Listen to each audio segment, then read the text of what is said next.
Hello दोस्तों। मेरा नाम रोहित मंडान है। तो आज हम डिस्कस करने वाले हैं एक इम्पोर्टेंट आर्टिकल जो न्यूज़ में है अभी करंटली। ये हुई थी अभी COP 15। ठीक है, conference of parties of the CBD की। तो CBD तो आप सभी जानते ही होंगे जो है। तो ये जो है बायोलॉजिकल डाइवर्सिटी को कंजर्व करने के लिए CBD बनाई गई थी, जो कि अर्थ समिट का प्रोडक्ट है। तो ये COP 15 जो हर उसमें होती है, बायएनुअली होती है। तो ये इसमें कुछ लैंडमार्क डिसीजंस लिए गए। तो सबसे जो लैंडमार्क डिसीजन था इसमें था कुनमिंग मॉन्ट्रियल एग्रीमेंट। तो ये कुनमिंग मॉन्ट्रियल एग्रीमेंट इसमें साइन हुआ है। तो आज हम इसको देखेंगे कि इस एग्रीमेंट में क्या गोल्स थे और क्या टारगेट्स थे, वो सब हम इसमें डिस्कस करने वाले हैं आज। तो लेट्स स्टार्ट। तो सबसे पहले तो हम देखेंगे जो कुनमिंग मॉन्ट्रियल जो ग्लोबल बायोडाइवर्सिटी फ्रेमवर्क जो अडॉप्टेड किया गया। ये जो फ्रेमवर्क था, इसमें चार गोल्स लिए गए। फोर गोल्स थे। Goal A, goal B, goal C and goal D. और इसमें टोटल 23 टारगेट्स लिए गए। अगर मैं उन 23 टारगेट को समराइज करूं तो we can say that 30 cross 30 target by. ठीक है, तो ये 30 क्रॉस 30 क्या है? ये जो 30 है यहाँ पे, ये है 30% रिप्रेजेंट कर रहा है। और ये 30 इसमें ईयर को रिप्रेजेंट करता है। ठीक है, तो 30% हम क्या करेंगे, जो हमारा लैंड है, ठीक है, इनलैंड और जो भी होगा, दूसरा ये मरीन। ठीक है, तो हम लैंड को भी, लैंड वाले एरिया को और मरीन वाले एरिया को, 30% एरिया को हम क्या करेंगे, कंजर्व करेंगे और प्रोटेक्ट करेंगे बाई 2030 को। अब ये हमने अडॉप्ट क्यों किया? क्या रीजन था अडॉप्ट करने का? कि जैसे कुनमिंग जो ये डाइवर्सिटी हमने फ्रेमवर्क अडॉप्ट किया, इसका रीजन था, जैसे हम देख रहे थे कि 2016 में अगर हम UNFCCC की मीटिंग देखें, तो यूएनएफसीसी की मीटिंग में हमने क्या लिया था? पेरिस एग्रीमेंट लिया था। क्यों लिया था पेरिस एग्रीमेंट? क्योंकि जो क्लाइमेट चेंज था वो एक लिमिट से ऊपर चला गया था। ठीक है, ऐसे ही इसमें क्या हुआ है कि जो बायोलॉजिकल डाइवर्सिटी है, क्योंकि बायोडाइवर्सिटी इस तरीके से डिक्लाइन कर रही है, उसका डिग्रेडेशन इस तरीके से हो रहा है कि एक लैंडमार्क डिसीजंस पे हमें आना था कि ताकि हम कुछ अचीव कर सके। दूसरा क्या था, इससे पहले जो फ्रेमवर्क था बायोडाइवर्सिटी में जो अडॉप्ट हुआ था नगोया प्रोटोकॉल्स में। ठीक है, नगोया, ये जो नगोया है, ये सिटी पड़ती है जापान में। Nagoya protocol. तो नेगा प्रोटोकॉल में क्या था? Aichi biodiversity target. Aichi biodiversity target क्या थे? ये टोटल 21 टारगेट थे जो कि अडॉप्ट हुए थे, और इनका जो मेन मकसद था बाई 2030 तक का। तो अभी हम देखते हैं कि एची बायोडाइवर्सिटी टारगेट क्या थे। मैं बताता हूँ। जो एची बायोडाइवर्सिटी जो टारगेट थे, टोटल 21 टारगेट थे। ठीक है, अगर हम 21 टारगेट की बात करें तो इसमें जो मेन मकसद था हमारा, वो था कि अगर हम लैंड को देखें और टोटल मरीन बायोडाइवर्सिटी को देखें, तो लैंड वाले का हमारा 17%, हम लैंड को हम कंजर्व करना चाहते थे, प्रोटेक्ट उसको बनाना चाहते थे। और इसमें हमारा टारगेट था टोटल 10% का। बट अगर देखा जाए तो एच ई बायोडाइवर्सिटी टारगेट की अगर हम बात करें तो ये कंप्लीटली क्या हुए, फेल हो गए। कंप्लीटली फेड हो गए। तो एक यूनाइटेड नेशन की रिपोर्ट में बताया गया है कि कोई भी country, no country in the world even achieve a single Aichi biodiversity target. तो हर टारगेट में, टोटल अगर हम देखें 21 टारगेट में, तो हर टारगेट में कहीं ना कहीं 100% अचीवमेंट कहीं भी नहीं हुआ है। ओके, तो इसलिए जो है एक नया फ्रेमवर्क हमने अचीव करने की कोशिश करी है, जो 2020 से लेके 2030 तक का उसमें हमने टारगेट बनाया है। अभी क्या हुआ कि ये जो बायोडाइवर्सिटी समिट होना था, ये कुनमिंग में होना था, जो कि चाइना में सिटी पड़ती है। बट कोविड के चलते नहीं हो पाया। और यहाँ ये अभी आप देखोगे, जैसे 2022 में भी अभी कोविड के चलते वहाँ बहुत ज्यादा रेस्ट्रिक्शन है, तो इसको समिट को शिफ्ट कर दिया गया है कनाडा में। और ये कनाडा की किस सिटी में हुई है? फिर मॉन्ट्रियल। तो इसलिए इसका जो नाम पड़ा है वो कुनमिंग मॉन्ट्रियल प्रोटोकॉल पड़ा है। ओके, नाउ हम देखेंगे क्या इसके जो ग्लोबल टारगेट थे फॉर 2030 के। अगर आप ग्लोबल टारगेट की बात करो, जैसे मैंने शॉर्ट में बताया था आपको, 30 क्रॉस 30। तो 30 क्रॉस 30 में हमने देखा कि जो कंजर्वेशन है, हमने क्या करना है, 30% ऑफ द वर्ल्ड का लैंड। ओके, वर्ल्ड का लैंड। ठीक है, inland water and coastal area. Coastal area में हमारे क्या आएंगे? मेन मैंग्रोव्स इकोसिस्टम हमारा आएगा। ठीक है, मैंग्रोव इकोसिस्टम्स को। ठीक है, इनलैंड्स में हमारे अदर सिस्टम्स आएंगे। ठीक है, लैंड में। और ओशियन मेजर। ठीक है, तो इसको हमें क्या करना है, इस पे हमारा पर्टिकुलर एम्फेसिस होना चाहिए ताकि हम बायोडायवर्सिटी को कंजर्व कर सके, और ताकि जो बेसिकली इकोसिस्टम सर्विस के बारे में, जैसे आपने सुना होगा 4 तरीके की इकोसिस्टम सर्विस होती है हमारी, जैसे प्रोविजनिंग सर्विस है, रेगुलेटिंग सर्विसेज है, ठीक है, रिक्रिएशन सर्विस है। तो इन सर्विसेज को हम जो इनका मेन जो इंपॉर्टेंस है उसको हम प्रोटेक्ट कर सके ताकि इकोसिस्टम सर्विस हमारी मेंटेन रहे, सस्टेनेबल हम कर सके। तो एक तरीके के सस्टेनेबल डेवलपमेंट में है हमारा। ठीक है, तो अभी करंटली अगर आप देखोगे 15% और 8% of the world terrestrial and marine area respectively जो है अंडर प्रोटेक्शन है। तो ये भी एक अच्छा स्टेटमेंट है जो पूछा जा सकता है। अभी देखते हैं दूसरा क्या है हमारे जो अदर गोल्स है।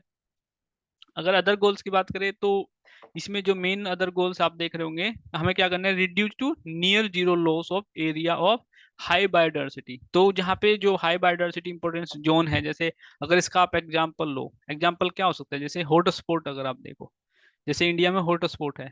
ठीक है, तो हॉट स्पॉट क्या है, जहाँ पे बायोडायवर्सिटी लगभग लगभग 70% से डिक्लाइन हो गई है और जहाँ पे नेटिव स्पीसीज ज्यादा है। ओके, तो वो हॉटस्पॉट, हम उनको हॉटस्पॉट बोलते हैं। ठीक है, तो अब इसमें बोला गया है कि हमें जो हॉटस्पॉट है मेनली जो बायोडायवर्सिटी की इंपॉर्टेंस के रीजन है उनको हमें जीरो करना है लॉस, उस पर हम फर्दर लॉस हम सहन नहीं कर सकते। उससे अगर होगा तो एक वो एक हम बोल सकते हैं कोई इकोलॉजिकल टिप टिप पॉइंट, ये भी आ सकता है, इकोलॉजिकल टिप पॉइंट ये भी आ सकता है। ओके, ये भी एग्जाम में एक टर्मिनोलॉजी आ सकती है। दूसरा क्या था, कट ग्लोबल फूड वेस्ट। ये बहुत इंपॉर्टेंट है क्योंकि फूड जो है वो बायोडायवर्सिटी से लिंक है, तो ग्लोबल फूड वेस्ट को हमें हाफ करना है, लगभग लगभग 50% कट करना है, significantly reduce over the consumption. और इसके डबल फायदे होंगे, ये डबल स्वॉर्ड की तरह काम करेगा। अगर फूड वेस्ट को बचाओगे तो बायोडायवर्सिटी से डायरेक्ट फायदा है। दूसरा क्या है, पोल्यूशन। पोल्यूशन को कैसे, क्योंकि अगर जितना भी फूड वेस्ट होता है उससे मीथेन गैस कंट्रीब्यूट करता है, और आपको पता है कितनी मीथेन गैस जो पोटेंसी है मीथेन गैस की वो कितनी है। ओके, उसके बाद हम देखेंगे जो थर्ड पॉइंट है यहाँ पे, reduce half both excess nutrient, मतलब हमें जो एक्सेस न्यूट्रिएंट्स है, चाहे वो पेस्टिसाइड से हो चाहे वो अदर सोर्सेज से हो, उनको हमें घटाना है। ठीक है, उनको हाफ करना है। ऐसा क्यों कर रहे हैं, क्योंकि हमें पता है जो न्यूट्रिएंट्स होते हैं मेनली सल्फर और जो फॉस्फोरस होते हैं वो हमें यूट्रोफिकेशन कोज करते हैं। और यूट्रोफिकेशन क्या करेगा, जितनी भी हमारे इनलैंड इकोसिस्टम्स होंगे, वाटर बॉडीज होंगी, कोस्टल वाटर बॉडीज इवन, वो भी हमारी पूरी डिस्ट्रॉयड हो गई है। ठीक है, तो उनको हमें प्रोटेक्ट करना है।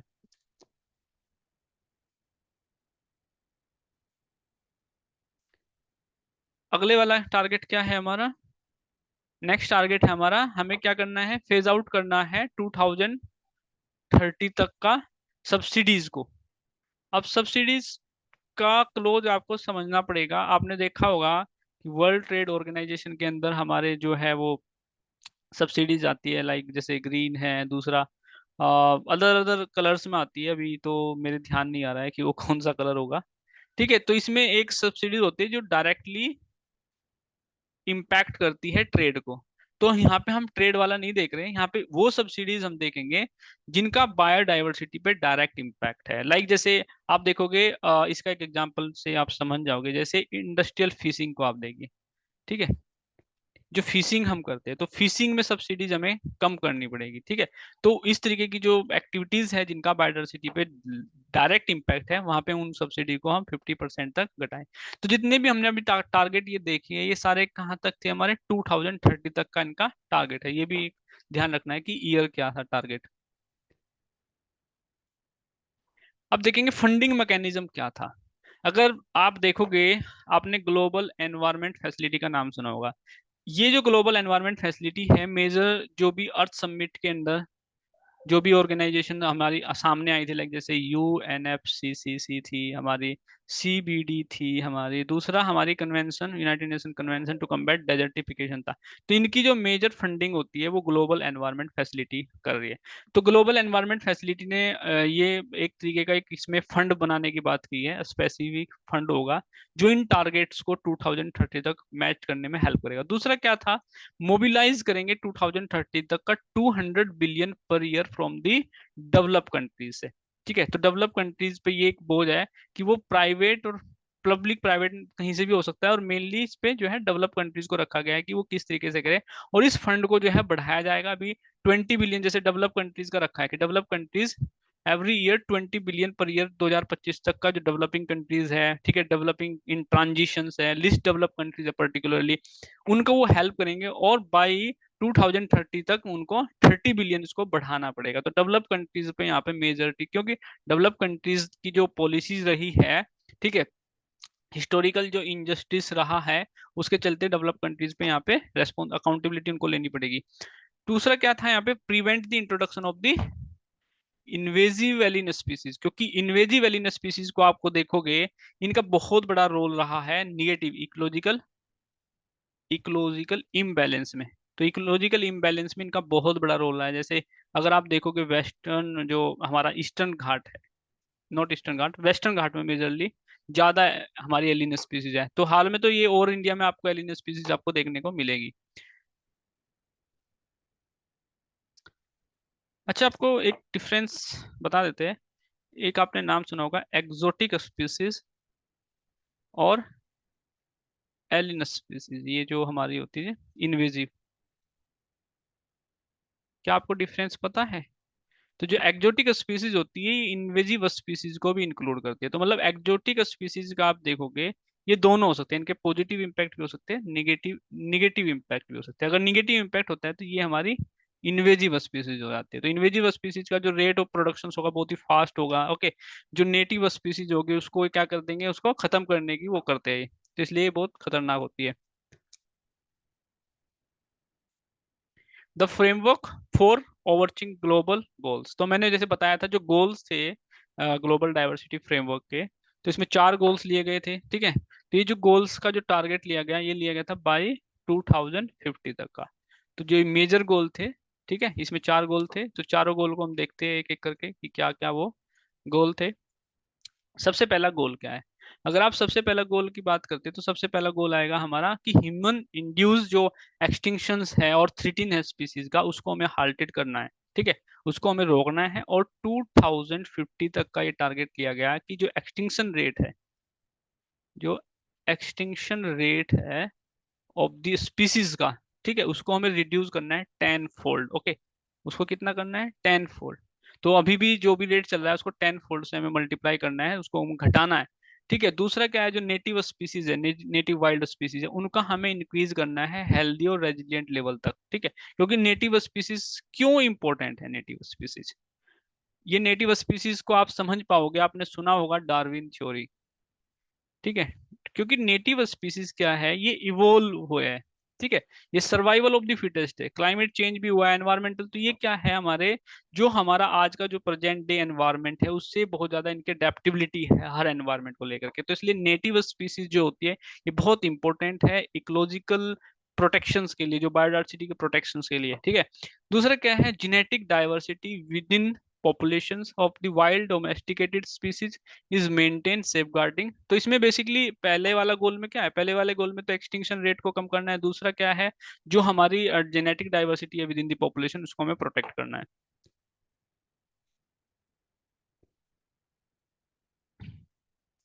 तो गोल बी क्या है? अगर आप गोल बी को देखते हो तो गोल बी में क्या है, बायोडाइवर्सिटी सस्टेन जो है, कैसे करेंगे उसको, use and manage nature conditions to people including ecosystem function and service. तो हमें इकोसिस्टम सर्विस को ताकि हम प्रोटेक्ट कर सके, वैल्यू एंड मेंटेन और enhance with those currently declining being restored supporting by the achievement of the sustainable development for the benefit of the present and the future generation।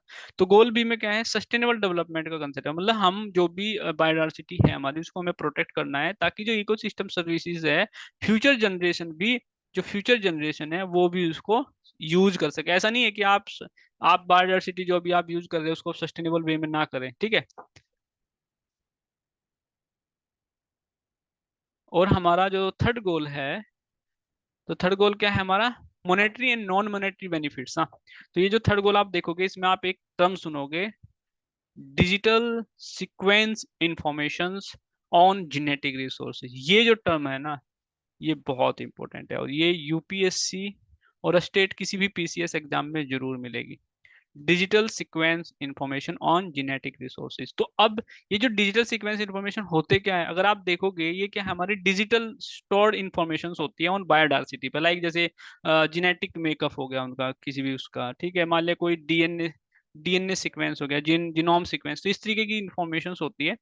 तो क्या होता है उससे जो मॉनेटरी और नॉन मॉनेटरी जो benefit होंगे वो क्या होगा, इक्वली शेयर किए जाएंगे अमंग जो उसके सोर्सेज है, मतलब जैसे ट्रेडिशनल नॉलेज होगी, डिजिटल सीक्वेंस इंफॉर्मेशन होगी, fairly and equitably including as appropriate to indigenous population और लोकल कम्युनिटी। ये जो रिकग्नाइज किया था प्रिंसिपल, ये कौन से प्रोटोकॉल में किया था, ये आपको याद होना चाहिए, ये नगोया प्रोटोकॉल में किया गया था, ठीक है, ये आपको ध्यान होना चाहिए। while ensuring the traditional knowledge associated with the genetic resources appropriately protected, उसको हमें करना है। अब हमारा क्या है, गोल डी। अगर आप इस गोल को देखोगे तो educate means for implementation including the, like जैसे इसमें फाइनेंशियल रिसोर्सेज की बात की है, कैपेसिटी बिल्डिंग की बात की है, टेक्निकल एंड साइंटिफिक कोऑपरेशन की बात करी कि किस तरीके से हम अपनी बायोडायवर्सिटी को प्रोटेक्ट कर सकते हैं। तो इसमें क्या हुआ कि closing the biodiversity finance gap 700 billion per years and aligning financial flow with the Kunming Kunming Montreal biodiversity framework by 2050 vision for the biodiversity. तो ये हमारी फाइनेंशियल की मैकेनिज्म हुई। ओके, तो ये हमारे 4 गोल थे इससे रिलेटेड।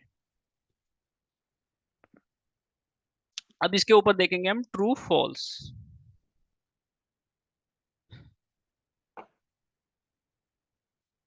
तो सबसे पहला क्वेश्चन क्या है, सबसे पहला क्वेश्चन देखते हैं कि global environment facility was requested to establish as soon as possible a special trust fund. Okay, this is the special trust fund to support the implementation of the global biodiversity framework. क्या ये true है और false है, तो ये true है, क्योंकि मैंने जैसे बताया था कि जो ग्लोबल एनवायरनमेंट फैसिलिटी है वो एक स्पेशल फंड इसके लिए बनाएगा ताकि ग्लोबल जो डाइवर्सिटी जो बायोडाइवर्सिटी जो फ्रेमवर्क हमने अडॉप्ट किया उसको इंप्लीमेंट अच्छे से कर सके। दूसरा ट्रू फॉल्स क्या है, digital sequence information refers to the digital biological data in various international negotiation around sharing benefit from the use of the genetic resources। ये भी जैसे हमने डिस्कस किया था कि जो भी उससे रिसोर्स बेनिफिट होगा उसको फेयरली और इक्विटेबली जो इंडिजिनियस कम्युनिटी है और लोकल कम्युनिटीज में डिस्ट्रीब्यूट किया जाएगा।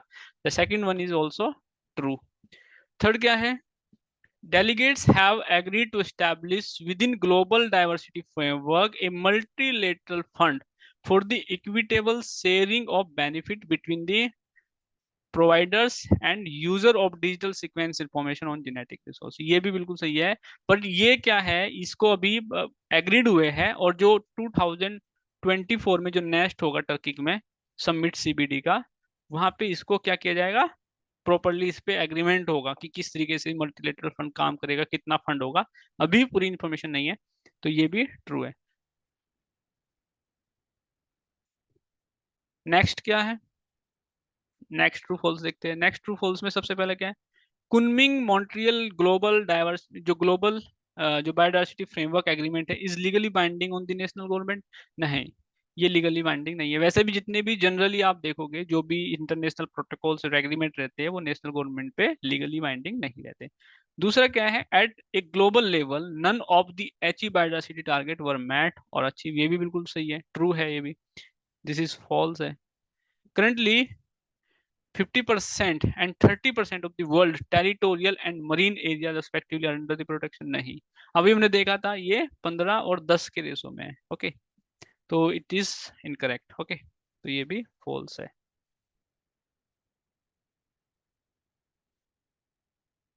नेक्स्ट, अब हम थोड़ा सा एक क्वेश्चन जो है एमसीक्यू जो कि यूपीएससी के पैटर्न पे है उसको हम थोड़ा डिस्कस करते हैं। Which of the following is correct about the Kunming Montreal pact. First statement क्या है, 30 by 30 गोल से pledge to protect 30% of the world land and sea by 2030। ठीक है, तो ये स्टेटमेंट जैसे हमने देखा था कि ग्लोबल बायोडाइवर्सिटी फ्रेमवर्क में जो 30% था, तो 30 by 30 का एक टारगेट दिया गया था, तो ये सही है। सेकंड स्टेटमेंट क्या है, it is adopted by the United Nation convention to combat desertification.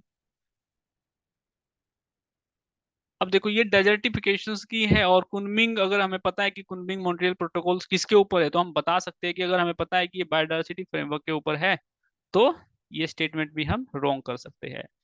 तीसरा क्या है, it is legally binding PAT on the national government. तो अगर इसको आप देखोगे जनरली जितने भी एग्रीमेंट होते हैं इस तरीके के, वो लीगली बाइंडिंग नहीं होते, तो इसको हम रॉन्ग कर सकते हैं। अगर हमें तीसरा पता है, तीसरा रॉन्ग है, तो हमें ये वाला तो ऑप्शन एलिमिनेट कर देंगे। दूसरा क्या है, अगर हमें दूसरा पता है कि दूसरा इज रॉन्ग, सेकंड वन ये भी हम रॉन्ग कर देंगे। तो अब हमें बचा है 1 और 4। तो फोर स्टेटमेंट हम देखते हैं क्या है। India is party to this framework. Yes, ये बिल्कुल सही है, इंडिया तो पार्टी है। तो क्या इसमें सही होगा, ए। तो 1 और 4 आर करेक्ट। तो हमने देखा इसमें पूरा जो भी सीबीडी का जो भी फ्रेमवर्क था जो अडॉप्ट किया गया है बाय 2030 के, इसमें जो है टारगेट्स बनाए गए, तो हमने पूरा किया, और ये यूपीएससी के लिए बहुत इंपॉर्टेंट है। तो आई होप आपको ये वीडियो बहुत पसंद आया होगा। अगर आपको पसंद आया तो please share and subscribe our YouTube channel. Thank you guys.